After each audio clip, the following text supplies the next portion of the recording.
B J پی کو شکست کا خوف، بھاجپا کی قیادت پر شکست کا خوف طاری ہو گیا۔ عام انتخابات میں زبان درازی پر اتر آئی۔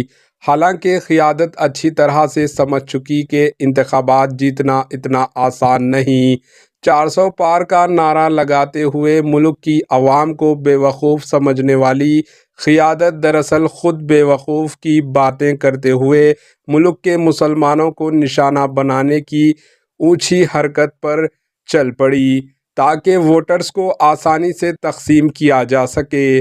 بھاجپا کی قیادت ملک سے بابا صاحب امبیڈکر کے بنائے ہوئے دستور کو مکمل طور سے ختم کر دینا چاہتی ہے۔ دوسری جانب ملک میں پسماندہ طبقات کے ریزرویشن کو بھی پوری طرح سے ختم کرتے ہوئے ملک کی عوام کو غلام بنانے کی کوشش میں مصروف ہے۔ عوام کو بھاجپا کی ان کوششوں کو ناکام بنانے کے لیے ملک کے عام انتخابات الیکشن میں اپنا ووٹ بھاجپا کے خلاف استعمال کرنا ہوگا۔ یکجہتی کا مظاہرہ کرتے ہوئے اس ملک کو بچانا ہوگا۔ Bureau report, AHN news. AHN news کو لائک کریں، شیئر کریں اور سبسکرائب کرنا نہ بھولیں۔